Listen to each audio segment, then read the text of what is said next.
Welcome to the ArbiMate tutorial on Settings and Proxy.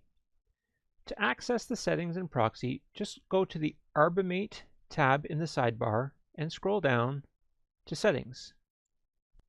ArbiMate gives you a variety of settings that you can personalize. At the top we see a button that allows you to search with product titles on Amazon if the UPC is not found. This is handy to find similar products if the exact UPC does not match. So we'll leave that checked. You can also set the time delay between two continuous requests. We recommend between 4 to 8 seconds. This puts less of a strain on the servers and prevents blocked requests.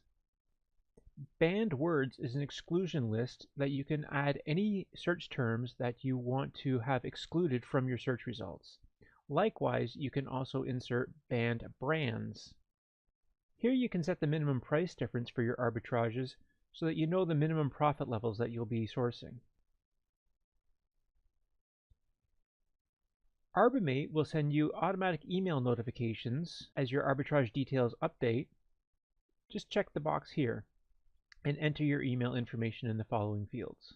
Be sure that anytime you make changes to your settings page that you click the Save Settings button at the bottom. To add a proxy server, go back to the sidebar under ArbiMate and scroll down to Proxy.